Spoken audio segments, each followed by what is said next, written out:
a lot of negativity out there, Guru Singh. Yay. How are we going to stay positive through all this craziness?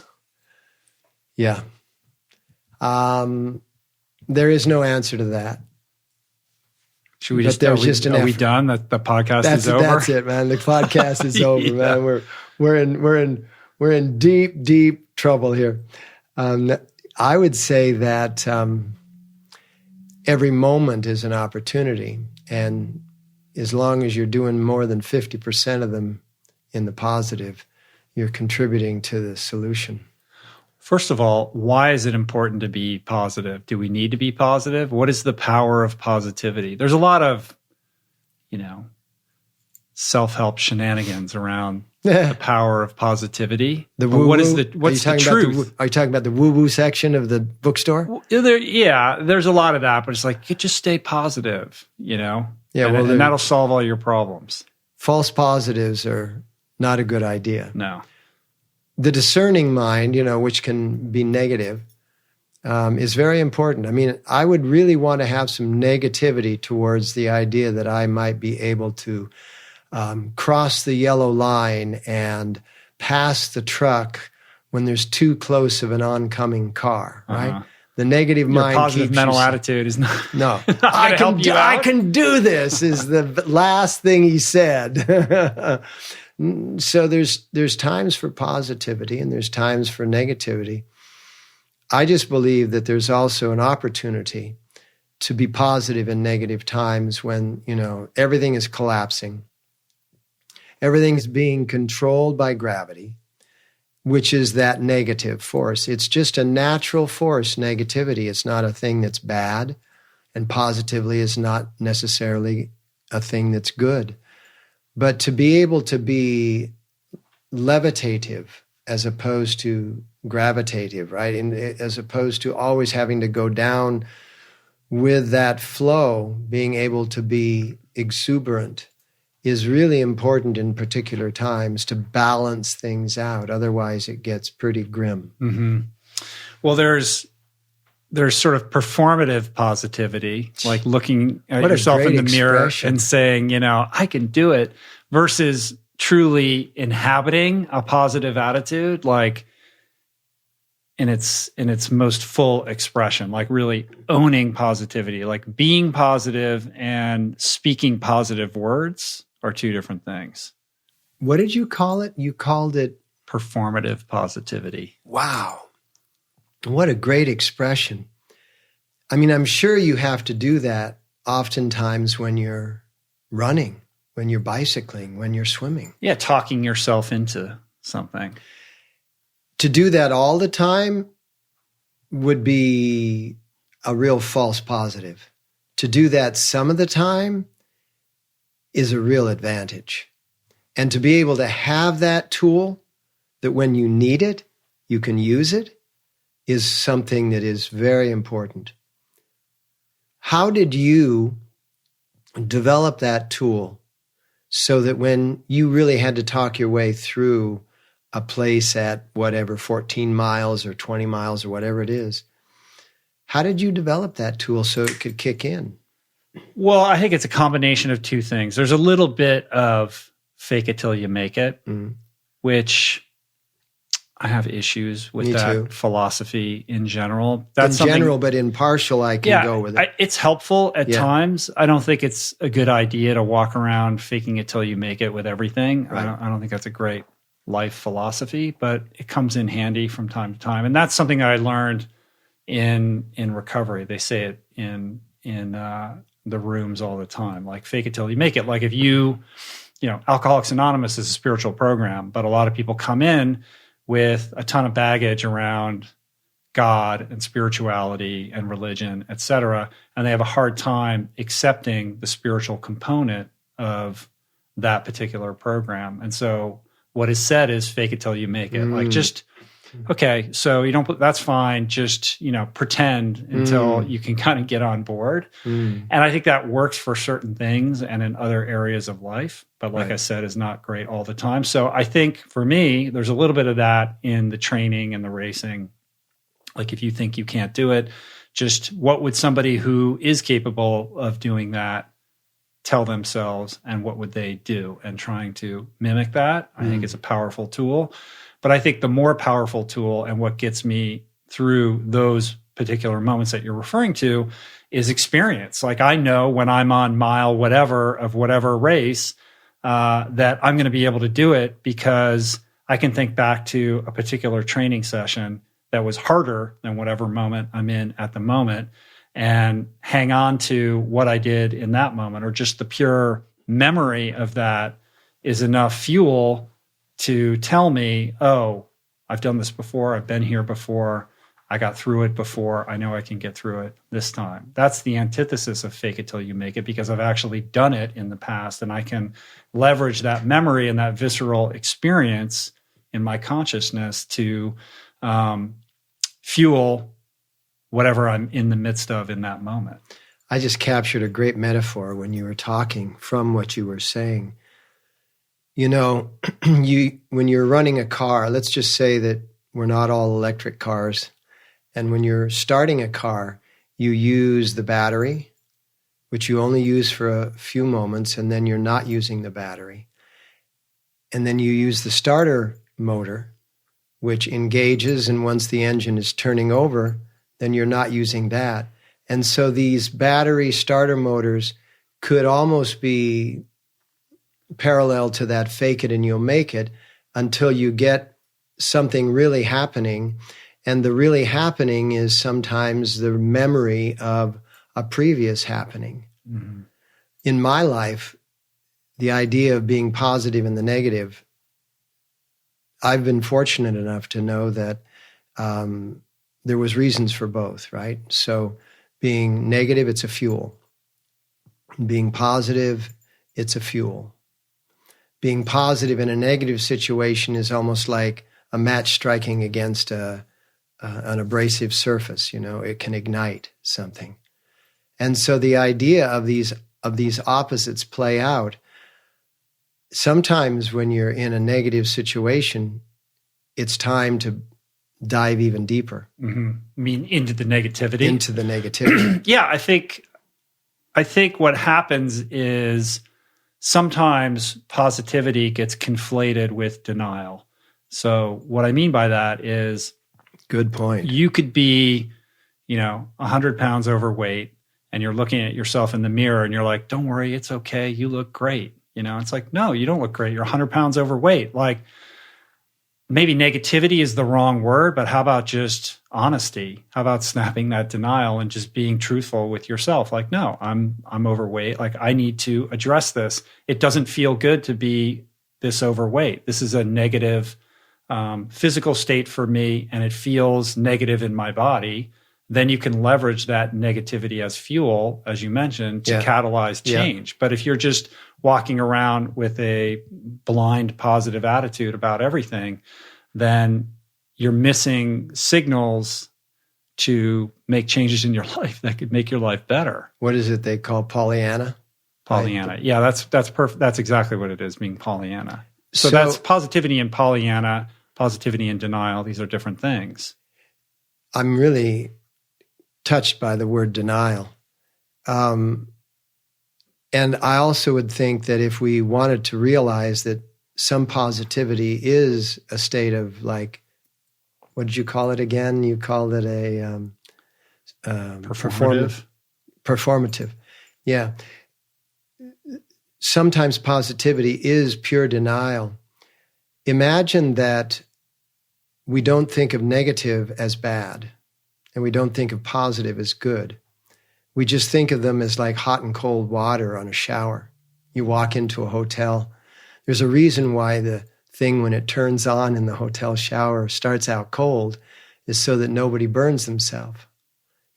Anybody can get cold water, won't cause permanent damage, but the hot water could. And so imagine going into a situation that we don't just go, oh, I got to be positive.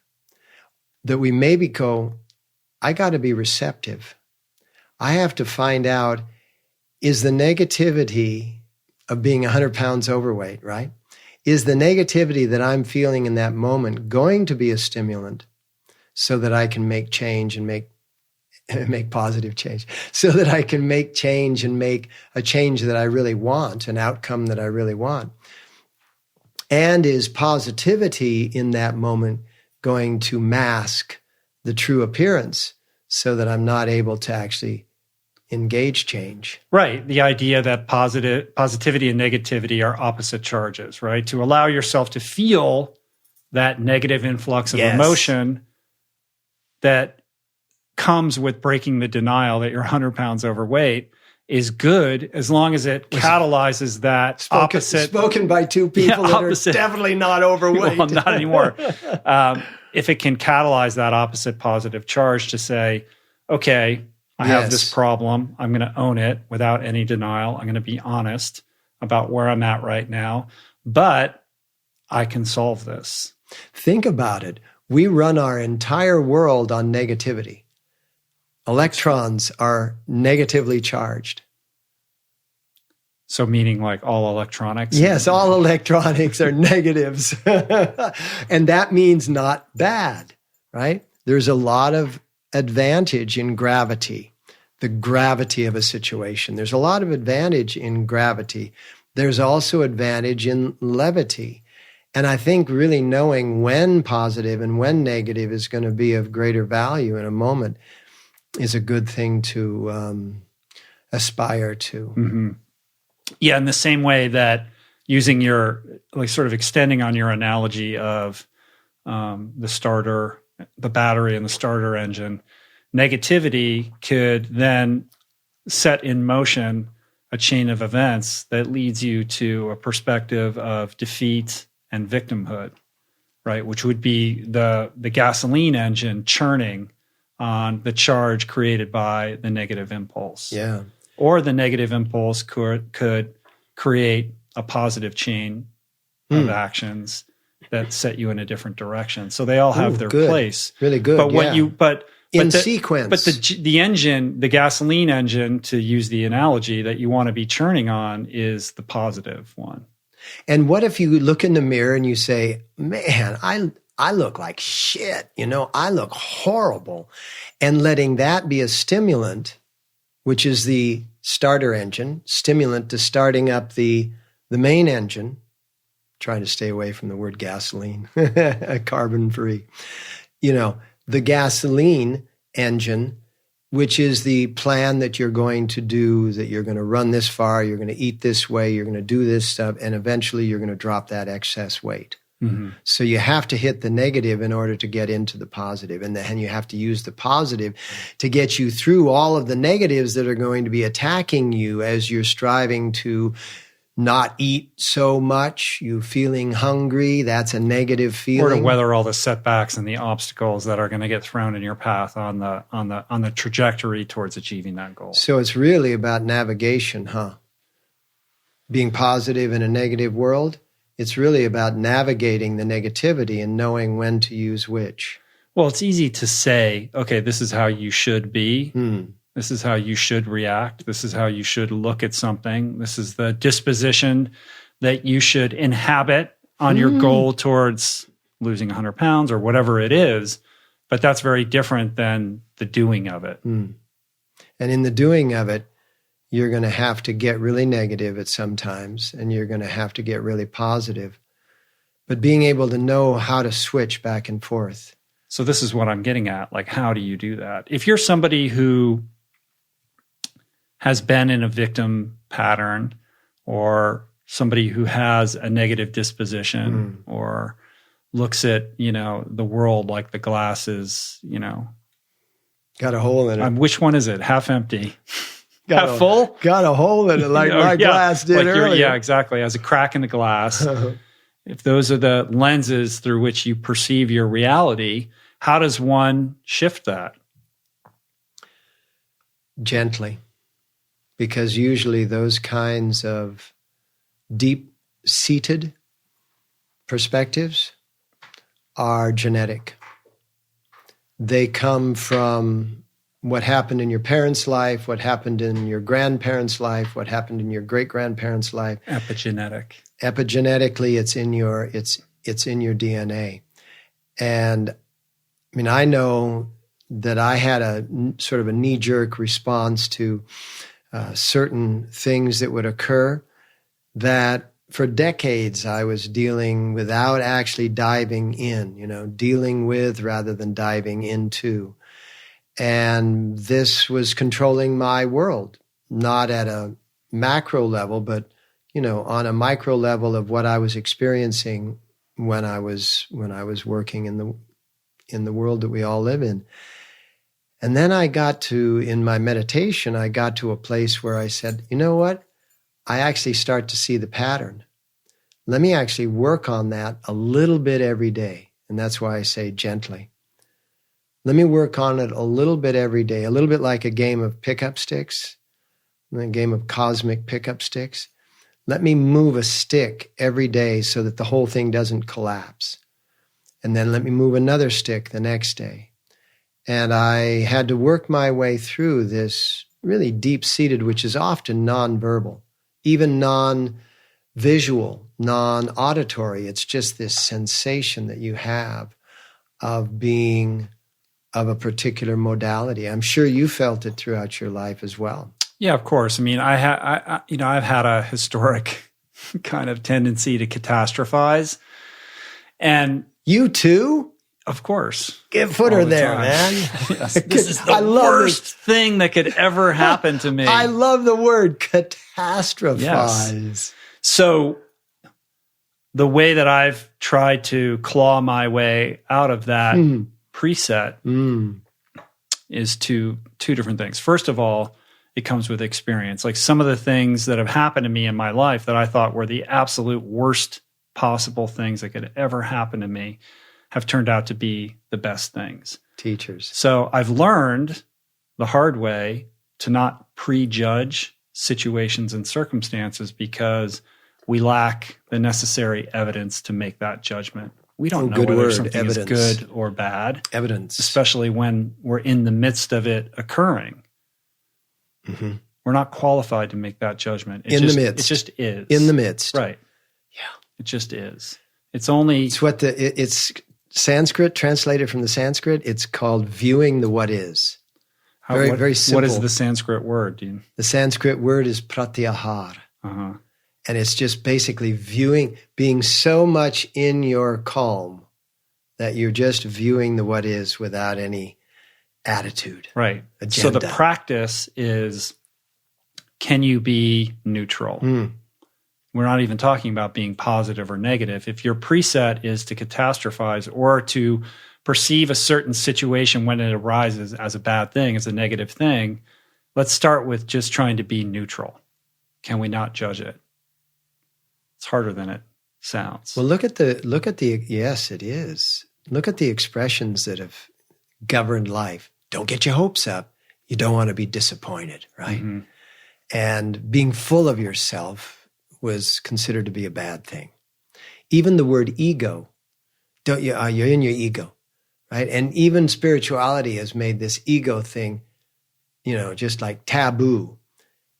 But think about it. Anybody who has ever achieved anything positive in their life has had to be a bit full of themselves, has had to be somewhat self-centered, has had to be in their ego. Mm-hmm. Think of it as you're in the psychological form of Carl Jung, and your ego is basically the glue that holds your being in your body, your conscious, spiritual, soul body, whatever you want to refer to it as, the energy that's in your body. The ego, the expression, is what keeps you in. And when you're losing that, it's when you are depressed, right? So thinking along the lines of the negative's going to be a teacher and the positive's going to be an opportunity, being able to work with both. It's a little bit like that car metaphor we've been using, jumping into a car that's got a great battery, a great engine, a great accelerator, and no brakes.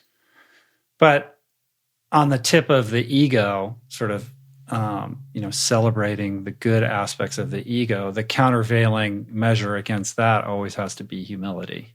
Yeah. Because the ego unchecked will take you down every single time.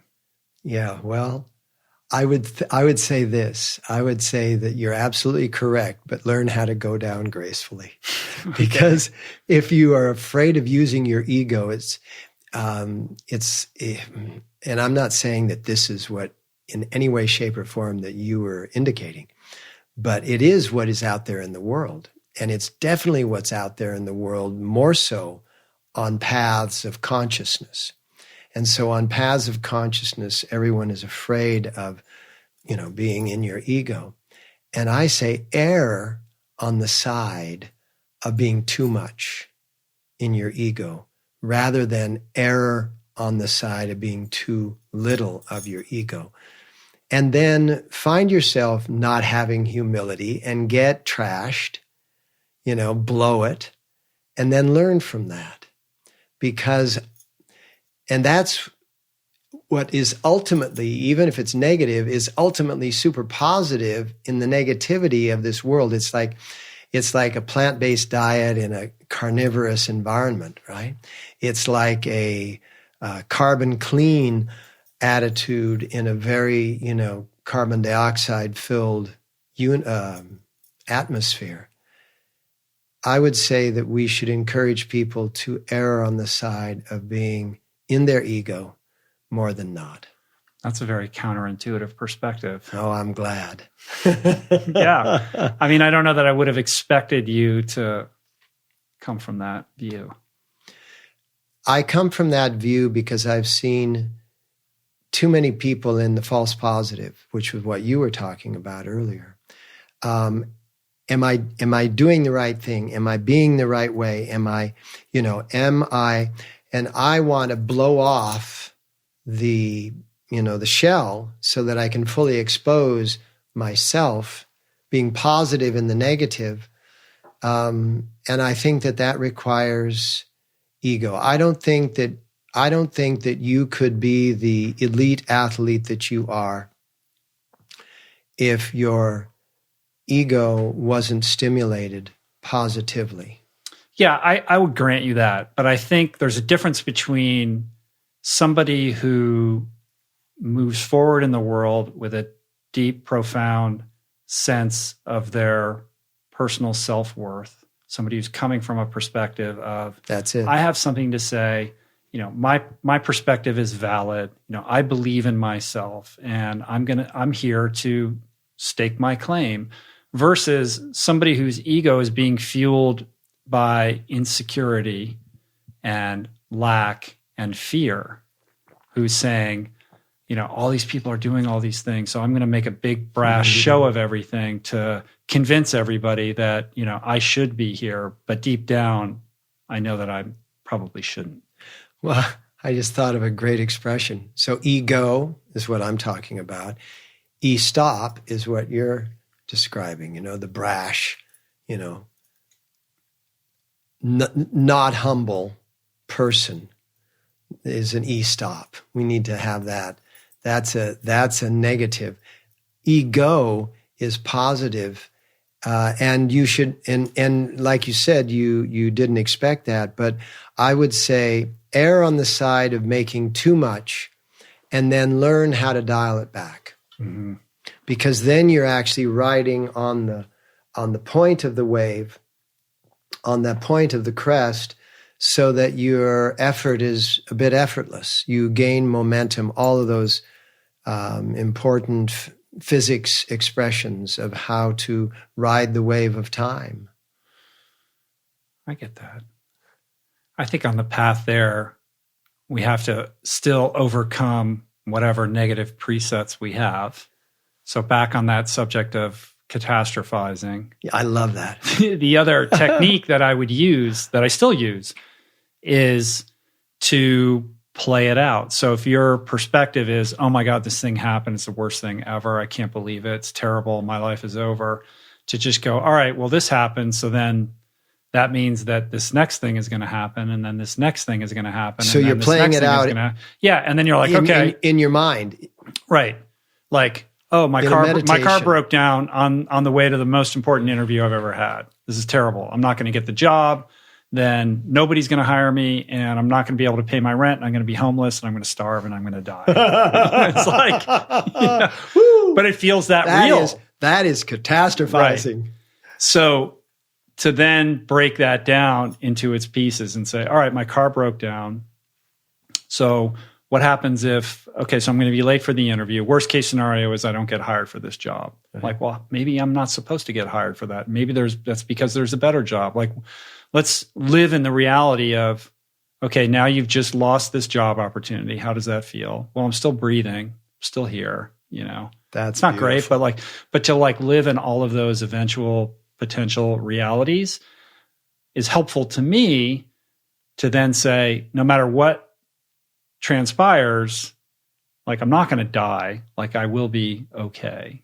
And it's almost like push-ups for developing a more neutral and ultimately a more positive perspective that will provide you with the strength to crawl out of the catastrophizing hellhole. Catastrophizing has got to be a word that we use a lot of from here on forward. I've been using it for a long time. Have you? Yeah. Well, a great teacher, Yogi Bhajan, once said, make up words. Every word was made up at some point. And that's true. We sort of think that all words just existed preordained. That's crazy. So the idea that you have this neutrality, the positive and the negative, is also a part of the actual makeup of the human brain. We've got negative mind, which is the part of the brain that is going to look for the pitfalls and the danger points and all of that. We've got the positive mind that is going to project, I can do this, or whatever it is in any moment. And then we've got the one that sits in between that is neither negative or positive. It's the neutral mind. And because the world is so, sort of fixated on surviving, and we have this idea of the enemy and that which is dangerous, or, so many industries are just governed by this idea that the way we use our brain has very much gotten into the negative side of that trilogy. Well, because it's being stoked by fear. It's being stoked by fear. And so the nature of infinity is that infinity can't be measured, there is no location, and it can't be multiplied or divided. It's very much like the zero. And in infinity, every moment and every point in space is infinite. So what that means is that in every moment, in every place that you are, there is an infinite amount of opportunity. But what happens is that negativity, as you say, stoked by fear, is governing the way in which our brain is relating. And epigenetically, we are being programmed. We're being programmed in school. We're being programmed. Look at this. We go to school and we are told we have to hide our work. We can't collaborate with anybody on a big test. Then we go out into the workplace and it's all about collaboration. So we haven't really been trained in school as to what we're going to be using going forward. And I have a diagram for this. All right, the PowerPoint. The PowerPoint is coming out. And here, so for those listening, he just pulled out a placard with magic marker arrows on it. Yeah. And one is really big, and that's the all-inclusive position, which includes the red arrow, which are all the danger points that we really want to keep our eye on, the negative mind, and all the blue are all the positive points that exist. Like you were saying, I'm still breathing. Your car broke down. I'm still breathing. I won't get this job, but maybe I'll get a better job, right? And so what happens is that the sympathetic nervous system goes, oh man, this is the worst thing. We catastrophize with it. The parasympathetic nervous system goes, okay, that's real. It doesn't ignore that, but it also realizes that there's a lot around that are opportunities. And so what, being positive in the negative is sometimes just an opportunity of being able to do a breathing exercise that kicks in that parasympathetic nervous system.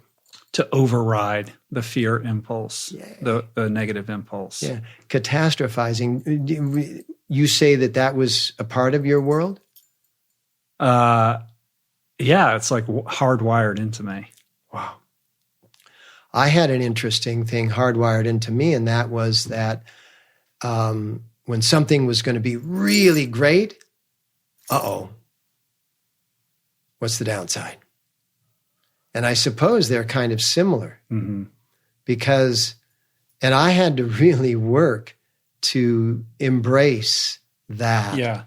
Or like, when's the other shoe going to drop? Exact expression. Right? Like as soon as things are going well, it's just a matter of time before it's all going to fall apart. Isn't that these horrible expressions that people were trained with? And I know where. So what did you do to overcome that? Because I think that's pretty common.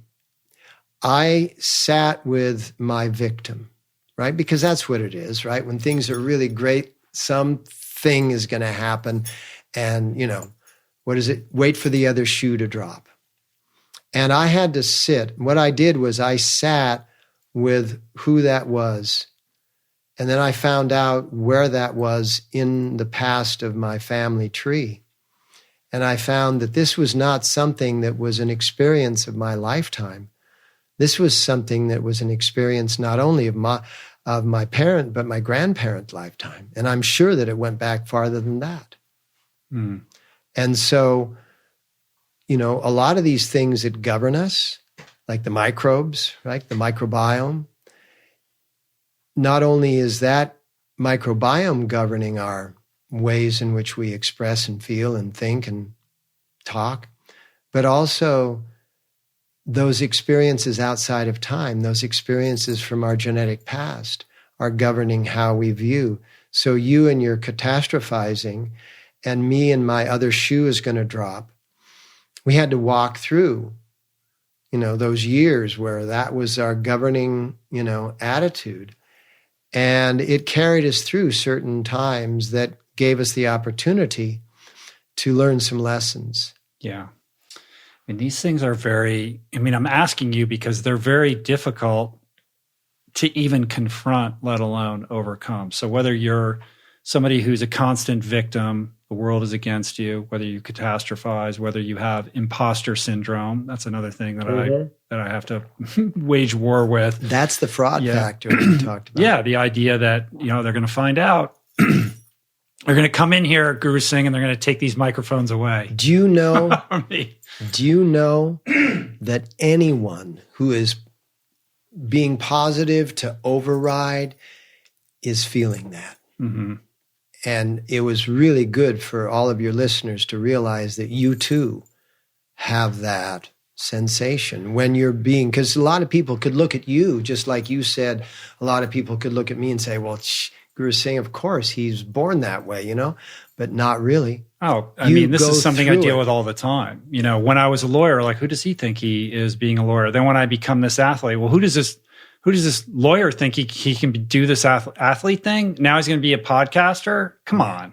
Like, this is never going to work. So important. Who does he think he is? So important for people to hear this, because neither you nor I nor anyone else that has made any kind of a brand for themselves got there without a lot of need to be positive in the negative or to use the negative to be able to gain momentum, like the starter engine and the battery, to gain momentum to get the whole thing rolling. Mm-hmm. One of the other tools that I use, I think we might have talked about this before, but in addition to, maintaining neutrality and then also walking through all the steps and feeling what it would feel like in a worst case scenario, a third tactic that I found very helpful is to understand that we're all living in this story that we've constructed about who we are. Mm. And that story is based on isolated incidents that we've selected for some reason in our mind and then strung together to create a narrative that coheres around a principle. Like, things never work out for me. See, this happened, and then when I was 12, and then when I was 17, this happened, and then when I was 21, I got left at the altar. Whatever it is that informs that story then becomes a self-fulfilling prophecy. But to understand that story is fundamentally untrue, yes, there's these certain things happen to you. They happen to you amongst the untold trillions of things that have happened to you over the course of your life. You just made a decision you decided that these were important, but you can just as easily make a decision that other things can hold that level of significance and hang your hat on them to forge a new story about what should or could happen when you're in a particular scenario. I see what you're saying is, what do you choose to hardwire in? Right. And first of all, do we have a choice? We do have a choice. And our memory is obviously selective based on our emotional attitude and an overriding agenda. And some of it is unconscious. Like if a trauma occurs, it's going to anchor itself. It's going to anchor and be hardwired in. But the bottom piece that I work with both in myself and in advising others is pick a time every day in which you're going to actually dedicate some of your life to rewiring some of the hardwiring. Because it is that hardwiring that's either epigenetically involved, or if you've suffered a trauma in this lifetime, it's there. And that is what you are basing memory off of, because the memory is constantly relating back to those key points and saying, is this an additional component that's like this? And if so, I need to remember this. Mm-hmm. Because the brain will always be going along with viewing through the lens of what's hardwired in that's forming that lens. And so being able to not be a false positive, but being able to be positive in this world. I mean, Julie and her friend Tamara were, on me one time when we were at a gathering at your house. And, I had just come in from, being out there in the world and experienced all of these things. And of course, I'm not, blind to what's going on in media and news. And, and I was thinking, well, the race is really on. And I was using that negativity to be very stimulating. And your wife and her good friend were looking at me and they were like working me over, at this gathering saying, no, come on, man, back to your positive self. And it was really beautiful because what I saw later was, all right, they saw me in very rough water and they threw me a life ring. Mm-hmm. And they said, grab onto this because you're in some really rough water now. And you want to have this as, an extra security. And I really loved that. And that was being positive in a negative where I knew I had to dive in and experience the negative. Because if I didn't experience it, I wouldn't know what it was. I wouldn't know how it was affecting people. The key is not getting lost in it, though. Correct. Right? And that requires a certain level of awareness. Yeah. I mean, I think, all you have to do is go on Twitter and just scroll, and the level of negativity is unbelievable. The level of childishness. Yeah, there's a lot of that. Woo. Yeah. So the point I'm trying to make is there's a lot of people like you have to have a little bit of awareness to go, okay, I'm being negative. I got to pull back, or I want to experience this negative impulse so that I can use it as recall to fuel my positive disposition moving forward or whatever it is. But without that awareness, you're just going to be lost. And I think there's a lot of people who are lost in their negative thought patterns, their victim consciousness, whatever it is, and they're not even consciously aware that that's how they're proceeding through life.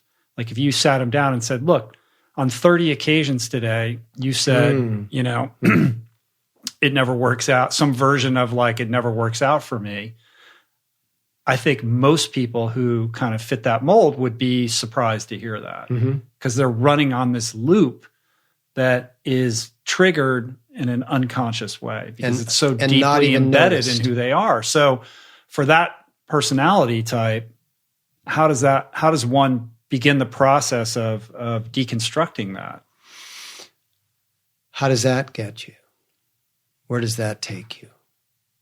These are the kinds of questions that a mirror needs to reflect. A partner, a friend, and then ask of the world around it, call me too, call me out too.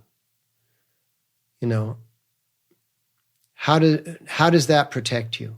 How does that attitude protect you? How does that statement work for you? Those are not attack phrases. Those aren't even rhetorical questions. In fact, they're actually honest questions. And when you come up with an answer to those things and you go, well, it does this and it makes me, and then go a little deeper. Well, and where does that go? And I find that if what my wife and I do with each other is that we won't say, hey, man, you're being this way right now. We'll just say, how's that doing? And is that something that you're consciously choosing? And we start to key each other. And so I would advise people that are listening or watching that you need to have a buddy system. You also need to have a buddy system within yourself. You talked about, either on this or a previous podcast, about your experience of 7 years with the Artist's Way. Yeah, or just doing inventory. Doing inventory, doing morning pages, doing a journaling practice, and finding out, how does that work for you? Either have someone call you on it or call yourself on it. Because I find that if I get trapped in an unconscious pattern, I can go on for a very long time. And if that pattern is helpful, constructive, productive, it's a good thing. Yeah.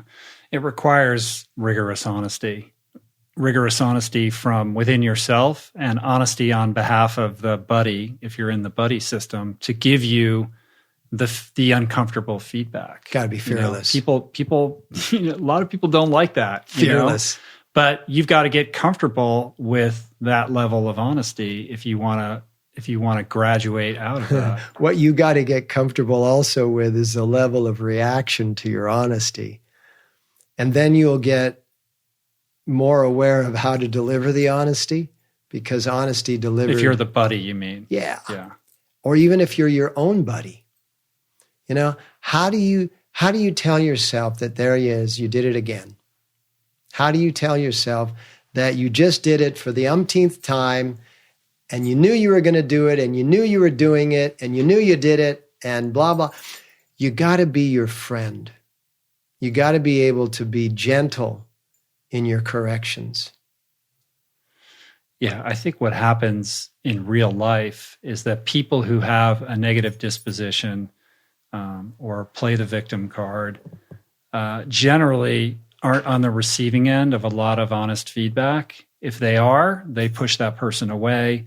And most people just won't say anything. They'll just kind of slowly move backwards until that person becomes very isolated and alone. And this is... because no one wants to be around that person. You used a good word, honesty, because this is a form of dishonesty, isn't it?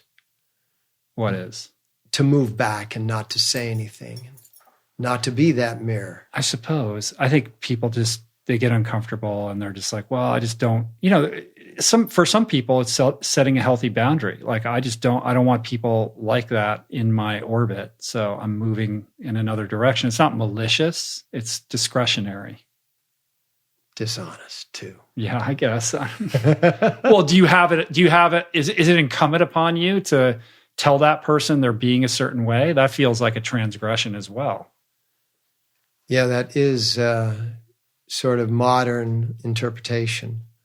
I think it's the way in which it's done and the point at which it's done. And the kind of relationship that you have with that person. But I even think that there's ways of stepping into, and I'm not saying dishonesty in a condemning way, but I think there's ways of stepping into honesty, stepping into honesty in a neutral way that isn't going to be conflicting with the sanctity or the appropriateness of a situation. I think you have to be able to be very conscious, very intuitive as to how that plays out, and also be able to have a, step 3 and 4 after you've taken step 1 and it didn't go so well. Mm-hmm. Be able to have an apology in place so that if you've stepped on a toe too harshly, that you can move to the apology as your step 2. And then I think what will end up happening is that you will, like the birds of a feather that flock together, I think that you will end up attracting those who want to know and be moved away from those who want to hide. Mm-hmm. And I don't say hide meaning that they're wrong or bad. I just mean that they don't want to have that much information in that moment. I think the crucial thing with somebody who's trying to grow or overcome these kinds of habits is that you have to be open and willing to receive information about your behavior that could be perceived as critical in a way where you understand it's not personal. Do you realize that we've just turned the title around? What? Because we started out by, positive in the negativity, right? But now what we're talking about is how to successfully be negative in the positivity. That's beautiful. I love it. Because it is, we're revolving positives and negatives around a neutral center. And sometimes it's appropriate to be positive, sometimes negative, and sometimes neutral. I mean, you've raised children. You've raised beautiful, creative. I've taken long drives with them. I know who they are. I've met them. I've heard them, in their creative moments. And I've done the same. And so we know that there is a great deal of time when you have to be negative in the positive, and you have to be positive in the negative. And then there's other times when you have to be completely neutral, which is kind of what you and I were working over maybe 3 minutes, 5 minutes ago. Mm-hmm. Is it, what about that neutrality? You said, when you said, I never expected that to come out of you, there is that needs to come out of each one of us. And then there are those times when, would you say transgressing? Then there are those times when you really have to be that neutral person, that you will see that right now there is no way in hell that any statement from me is going to have any beneficial effect. I'm trying to understand that. Explain that to me a little bit more. Well, when you're raising children, there's a time for positive and there's a time for negative. And then there's also those times, particularly when they're in their adolescent stage, when neutrality is a little better way of moving the game forward. Right, I get that. To me, it feels more like non-reactivity. Like I try to, I think having neutrality in how you deliver a message, whether that message is inherently negative or positive, is important. So I think neutrality is kind of the overarching theme with which one should aspire to communicate in terms of providing feedback on somebody else's behavior. In an appropriate... You think? Yeah. Really? You've got to detach your own emotional baggage from that. I love it. Otherwise, you're projecting your own bullshit on somebody else. You're right. Which is what we're all doing all the time anyway. What is it that the yogis said? I don't know. What did the yogis say? The only sound of truth. Many things. The only sound of truth is the sound of your inhale. If you add anything to the exhale, it's your opinion. Oh, that's beautiful. I like that. I'd never heard that before. Yeah. Who said that specifically? Oh, goes back unknown yogi. Goes back so far it's unknown, But that was what they would say, that the sound of your inhale is, and that's why they said sat is the sound of that truth, that nourishing inhale.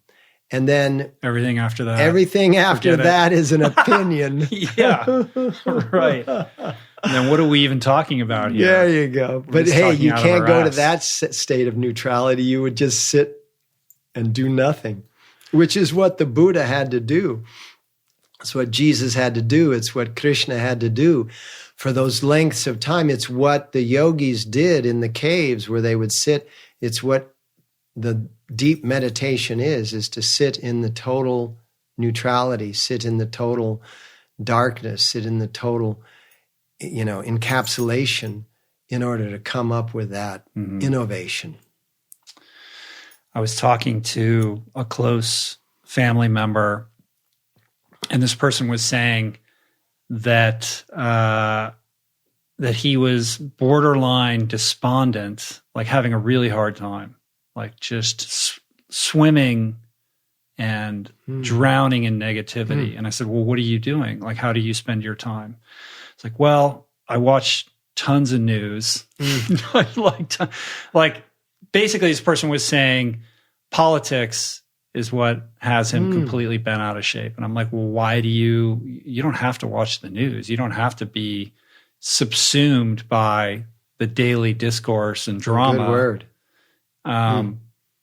But this person felt like they couldn't hit the off switch on that. So there's, I think it gets more complicated because despite the awareness that this person has, that this consumption of this kind of content leads to this kind of negative disposition, the inability to hit that switch and course correct is in part fueled by the fact that there's something about that negative influx of information or drama or whatever it is that on some level is doing something for that person. Otherwise, they wouldn't do it. So there's something that's working for them in the same way that drugs and alcohol work for an alcoholic or an addict. Yeah. It's not a great thing to do, but there's something about it that's functioning for them. And I think in order to really deconstruct this, you have to acknowledge that. Yes. And get to the bottom of what it is that is serving in order to figure a way out that's healthier. What it serves, in part, at times, not to create a gross generality, is safety. If I know what's happening in that world, I mean, when did politics become the obsession, right? It evolved over time. It's now a competitive sport, this team and this team, right? Who got the win today? But it goes way back. It's attached to our physical body and our need to survive, calamity. If we know where all the danger points are, and the news will definitely feed that, because the news is, for the most part, bad news, or at least there is some bad in the news. I will know the danger points in my world, and I will then, because I got my eye on those danger points, don't take your eye off the ball. And if the ball is the danger points and I've got my eye on it continuously, then I am safe. And that is what that obsession does for people. People feel that if they keep their eye on that ball, they will be safe. And that's why we've created these opportunities for these charlatans, these hucksters, to rise to the top of all of these positions globally, because that was a ripe, fertile field for them to become the most demonstrative. There's a reason why the word demonstrative and demon have the same root. Yeah. I mean, there's definitely something to that. I think it's also informed by our deep desire to belong to a certain tribe. So this sport of politics plays into that base drive And then paying attention to it allows us to shore up our membership in whatever respective camp we are allegiant to. Yeah. Good word, tribe, because it is a very primitive function in the human psyche, in the psycho-emotional apparatus, being tribal, right? Being very, very, it's a very primitive, very brutal also. It can be very brutal, this one tribe against another tribe. It's where it is really important for us to be positive in the negative so that we can at least lift ourselves out for a moment to see, okay, is this a tribal activity that I am consciously choosing to engage in, or is this a tribal activity that I have been swept into? Mm-hmm. So to be positive, to be levitational in the gravity of a situation is important so that you get some distance and you can see before the fact what is happening in fact. Yeah. What's the solution? Solution, in my estimation, is to take time out every day. You could take time out while you're preparing your food. You could take time out when you're relating to your children. You could take time out on a morning walk I wouldn't take time out on a drive because you better be paying attention to the road.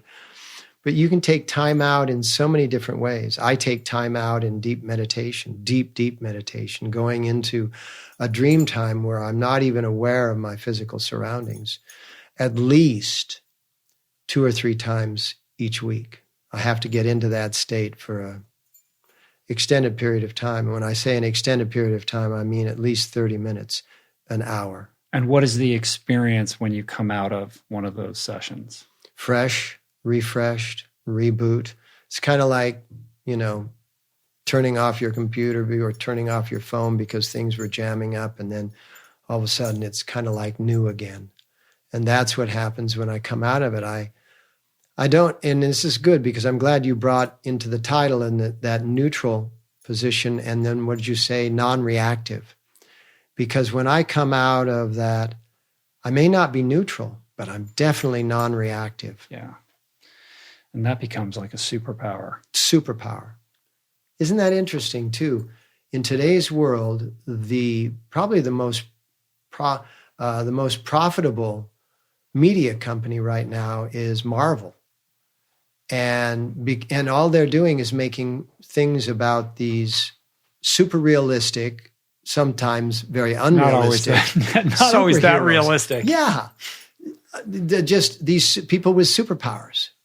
Because coming out with a fresh view of what's going on in this world is being positive in the negativity, being refreshed in the negativity, not denying the negativity, but being able to at least be able to survive the negativity long enough to identify what the negativity is, and then going into your creative factors, coming up with a solution that's wrong, and you fail, and you forgive yourself, and you come back, come up with another solution that may or may not be right. And you have to keep, trial and error until you come up with a pathway through to navigate.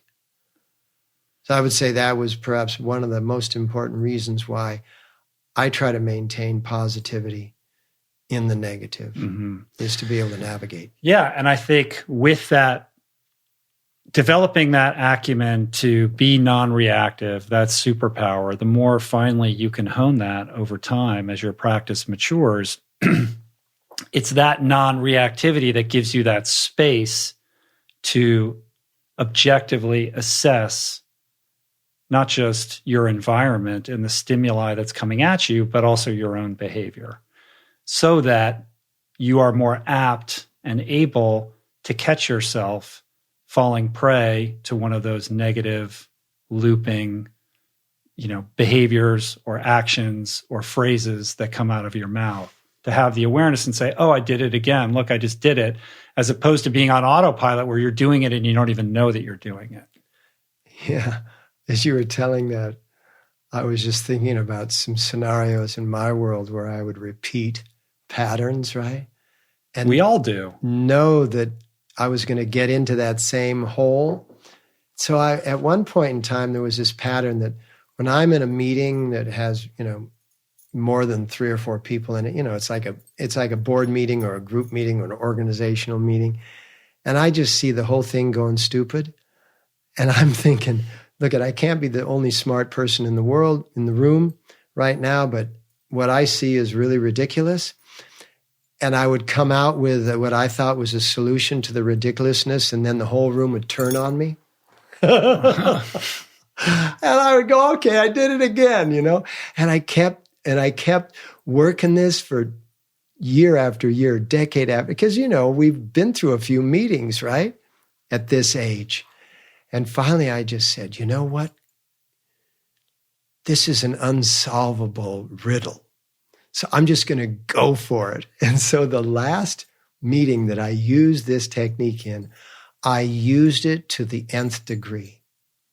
I said, I really came to the point where I just turned to the whole room and said, are we really going to be this ridiculously stupid and go down this path? And I was raising my voice and I was standing up and sitting down. We were all sitting around a big circular table. And afterwards, people just sort of like, what the just happened? And I thought, this is good. I no longer have to be in these rooms. I graduated. So then you're out? They're like, I am out. If I find myself in a situation in which I am reacting, and no matter what I've done over years and years, I'm still not improving on that, I say, Guru Singh, you better listen to what's here, because you have this perspective that you think that activity or that attitude is wrong. You've never been able to change it. And so now let's go in the opposite direction. And what I found was I am now where I'm supposed to be. And I'm no longer finding myself in those rooms. I'm in rooms, I'm in groups, I'm with people. But for some reason, I was holding myself in those kinds of settings that would just totally aggravate me until I realized I didn't have to put up with them. I didn't have to go nice with them. I didn't have to be that tolerant voice with them. I just had to blow myself up in the middle of them so that I would never get back into the middle. Well, that's one way of going about it, I guess. I mean, what's the takeaway from that? If your body is telling you, if your gut is telling you that the negativity that you're feeling and the positivity that you're trying to display in the midst of that negativity isn't working and hasn't been working, then you need to go with your gut. And you need to, not necessarily like in an abrupt way and telling everybody that they're totally messed up way, but in a gentle way, you need to start moving yourself out of the orbits that you're currently in and give yourself, if it's a work setting, give yourself some runway. If it's a social setting, give yourself some runway and allow yourself to gently work your way out of those situations in which you feel like being a positive force in a negative situation is never appreciated. I like that. Because it sounds like you just blew the whole thing up, though. I did. And then you're like, no, I never have to go back there again. No, I didn't blow it. I didn't blow it up. You blew up your place in the... I blew its receptivity to me being a part of it. Mm-hmm. And I had to do that not because they were unable. I had to do it because I had been unable for all those decades to step out of that. I'm not talking about a specific setting, but to be able to step out of that kind of setting and not subject myself to it. I mean, people all the time are saying, well, I should put up with it. I should be neutral, right? I should be non-reactive. Mm-hmm. I should just not cause waves. No, at some point in time, the most positive thing you can do is to be super negative. what I get out of that is the negativity, the frustration, the depression, whatever kind of negative impulse related emotions arise, often come from situations in which we feel powerless, right? So we can rage against politics or your sports team that never wins or whatever it is, something that we fundamentally can't control or direct, right? Is a source of pain and frustration and all of these emotions that I just said. And a way forward is to try to release your attachment to those things, to fundamentally understand that you don't have control over them. It's kind of a relief if you can connect with that. And instead, focus on the things that you can control. You can control whether you're going to be a member of that meeting, that board, or whatever it is, and you have control over whether you attend or not. Yeah. You don't have control over the group consensus. You can attempt to influence it, which you did many times. It caused you consternation and frustration until you had these outbursts. So the thing you can control is your involvement, right? Similarly, we can't control politics. We can control how much politics we consume, to use that example. It's a good example, right? We can control how we move our body, what we put in our mouths.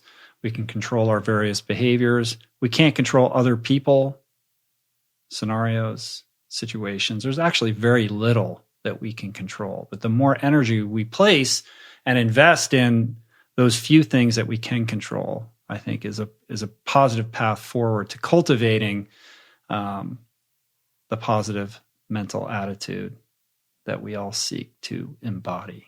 So every time we eat, putting the right food in our body. Yeah, we have a choice. Are we going to put high vibration food into our body, or are we going to eat junk food that we know is going to make us depressed? And every time that we have a moment that we could exercise or slouch, we have a choice. It doesn't mean that you have to exercise every moment that you have a free moment. And it doesn't mean that you can't eat a bit of junk, that really tastes good every once in a while. Not to be fanatic, but you've got to have a majority of your time consuming, whether it's eating or listening or seeing positivities. Otherwise, you're going to be just another contributor to the negativities. With result that in the situation of stimuli coming at you, you have a choice to react impulsively or to respond mindfully. It's like don't have your mouth open in a food fight. Make choices. Easier said than done. Easier said than done. But the idea that, and one of the things that I would like to get across to the listeners and viewers is that sometimes what appears to be negative is the most positive thing you can do. What appears to be safe is sometimes the most dangerous thing you can be doing for your life. And how do you develop awareness over what is the correct move? What we were just talking about are some of the fundamental small moves, the small initial moves. Eat right, sleep right, exercise right. Sleep right is really important. I'm trying to bait you with a... We're not going to go down the gravity blanket rabbit hole again. I love it. I was trying to bait you. And there you go. But eat right, sleep right, exercise right, and then, start to monitor, start to discipline your think right, your speak right. And every once in a while, just blow it all up and see if it comes back together in a natural, I don't mean, literally, but just, rock your boat. Every once in a while, rock your boat. Don't be all, held together, and get creative. I think that's a good place to end it. Rock your boat. Rock your boat. Is that the name of the song you're going to play for us right now? Oh, hey.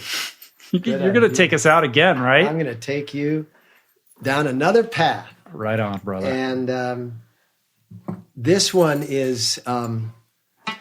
This one is a bit of the non-reaction.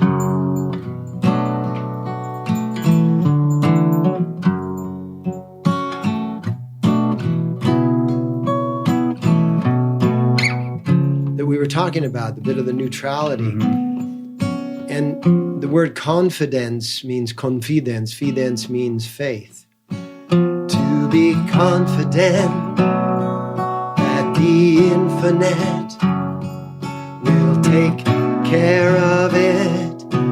We're so fortunate to be confident that the infinite will take care of it. We're so fortunate.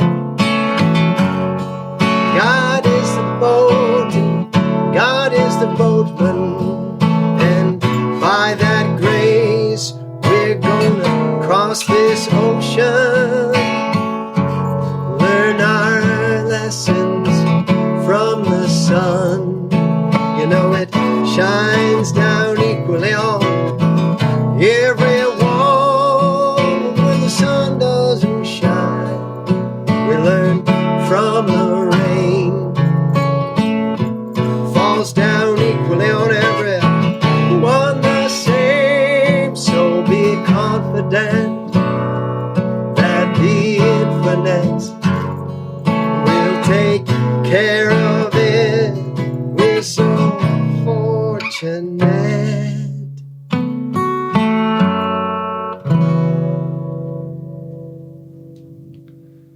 Much love, my brother. Much, much love. Bless you. Let's do it again next time. Do it again soon. All right. Peace, plants. Namaste. Sat Nam.